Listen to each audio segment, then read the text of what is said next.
张老师基金会调查发现，讲敢若2派大学生会使用学校的辅导资源哦。有学生是惊讲会防做记号，无学生反映恐惊爱等真久哦，才等会到。基金会开发 AI 对话机器人，要来提供服务，咱们做伙来了解。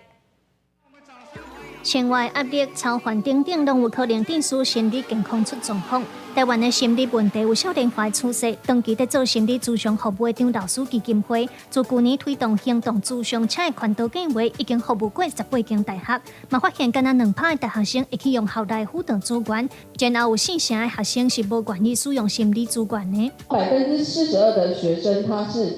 觉得好，我要用心理资源，我想，可是因为要等很久，所以我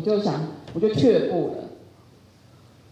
好，那另外就是，或者是我没有用过这个资源，我不知道跟老师谈话是怎么样，我去咨商室我会不会被标签化？这些其实都会，他们有很多的小剧场一直在发展。基金会嘛指出，经过校园的实体活动以后，后续有8成学生会用视讯还是文字辅导的方式继续找因服务。这嘛显示线顶心理辅导已经正做趋势，所以张老师基金会在成立55周年的时阵，就推出 AI 对话机器人。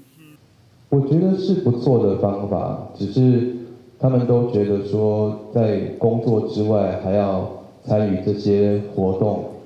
用手机甲烦恼写互 AI 对话机器人，随着通得到回应甲安慰。当市长表示，英国基金会有1980电话专线甲实体的服务据点，当少年家限制的卡电话，所以辅导工具也着对时代进步。因为现在电话很少年轻人在用，将来如果手机每一个年轻人他需要寻求协助的时候，他可以直接就用用手机来寻求协助，或者是透过手机用视讯的方式来寻求协助。我们希望透过这个辅导方式的变化，能够帮助更多的年轻人啊。基金会表示，目前 AI 对话机器人也搁在训练测试的阶段，也着确保民众的运输安全。听候功能愈较长，就会对外公布。记者卢尚如、郑准佑台北报道。